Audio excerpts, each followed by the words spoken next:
Right chaps, so by the grace of the Square Enix gods, I was invited back to the headquarters down in London to get an early look and hands-on with Dragon Quest 1 and 2 HD 2D remakes, which I'm really bloomin' excited for, and I can't wait to share with you my thoughts on my very brief time with both games.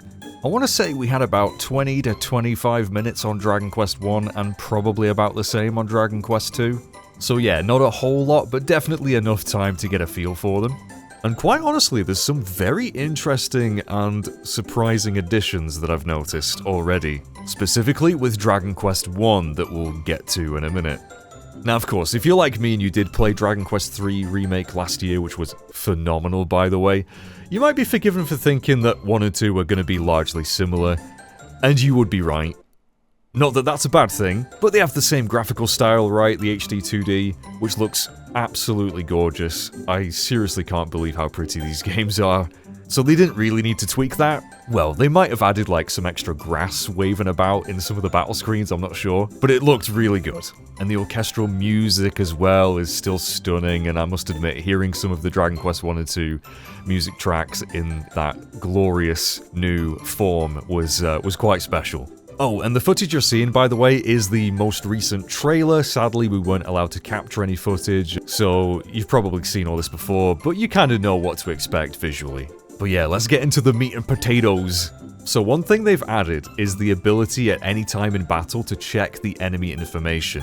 Things like just the names, what you're fighting, and I'm so happy about this because in Dragon Quest 3, whenever you fought a big group of one enemy in particular, you wouldn't really get to see what the enemy was called until they attacked you or very quickly at the start of a fight, and if you're like me, you have the battle speed set to fast or ultra fast anyway, and so it's very easy to miss stuff like that. So the ability to check at any time what's going on in the fight, really cool, love it. They've also added the ability to see what enemies are weak to when you're selecting your spells or abilities. It's very clear what they'll be vulnerable to or what they'll resist, which is definitely handy because in Dragon Quest 3, you just had to memorize that stuff. And if you think that makes the games a bit too easy, well, I was still getting my ass handed to me a little bit, especially in Dragon Quest 2. The difficulty is still definitely there. And for those who might want a bit more of a traditional experience or a bit more hardcore, you can actually turn off the full heal that your characters would usually get on a level up, so that's really cool. And oh my god, probably my favorite addition was the implementation of shortcuts for abilities and spells that you can use outside of battle. So no longer will you have to go through the menus every time you want to cast frickin' Snoop, or Nose for Treasure, or Holy Protection. You can assign up to 4 spells or abilities on the D-pad, and when you hold R1, you can quickly cast them. Oh well, it quickly opens up the menu to do so, so it's such a time saver. I'm really glad they've added that. Oh, and during this whole editing process of this video, waiting for the embargo to lift, they've actually added this feature to Dragon Quest 3 Remake as well, which is fantastic. From what I saw, Dragon Quest 1 and 2 have voice acting just like Dragon Quest 3 did, although we could only play in Japanese because the English VA wasn't quite ready yet. They've definitely added new cutscenes and everything just looks so much nicer than it did back in the day. But the biggest change I noticed and completely caught me off guard, and this might be controversial, especially for Dragon Quest 1 purists or Dragon Warrior, Dragon Quest 1 now has more than one-on-one fights. Yeah, you can fight more than one enemy at a time, which actually doesn't seem very fair because we still only have one character that I'm aware of, so I'm really wondering how this is going to affect gameplay. In my mind, Dragon Quest 1 was very bare bones, the one-on-one fights could get a bit repetitive, so I'm actually okay with this, but I imagine there's going to be a few people out there that might not be so keen on it.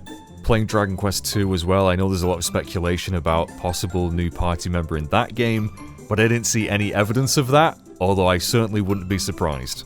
So yeah, that's really all the major stuff that I noticed. I'm sure there's other things that slipped under my radar, but I'm just really excited for these games. I'm definitely more excited about them now than I was prior to playing them. I think people are going to really enjoy them. Definitely some possible controversies with the Dragon Quest 1 editions of fighting multiple enemies at once, but we'll see how it plays out. I'm pretty open-minded with stuff like that. I think it's going to be a great time. and hopefully, yeah, the definitive version of these two games. Now, when you're seeing this video, it is Dragon Quest Day, so happy Dragon Quest Day, everybody. And I believe you should know the release date for these two games as well now. But as of time of recording this video, I have no clue, so I can't wait to find out. So thanks for watching this video, everyone. I really do appreciate it. Please like, subscribe, and all that stuff, especially if you're a Dragon Quest fan. We cover a lot of Dragon Quest here on the channel. And I want to say a massive thank you to Square Enix again for inviting me back down. It's a dream come true. I honestly, as a huge fan of their games, this is just crazy. Crazy. And it's all thanks to you guys for supporting this channel over the years. So thank you. Thank you so much. And yeah, stay tuned for more Dragon Quest 1 and 2 stuff. Hopefully we'll get some news on Dragon Quest 12 eventually as well. I can't wait for that. But yeah, very exciting times to be a Dragon Quest fan. Cheers for watching, everyone. I'll see you next time. Bye-bye for now.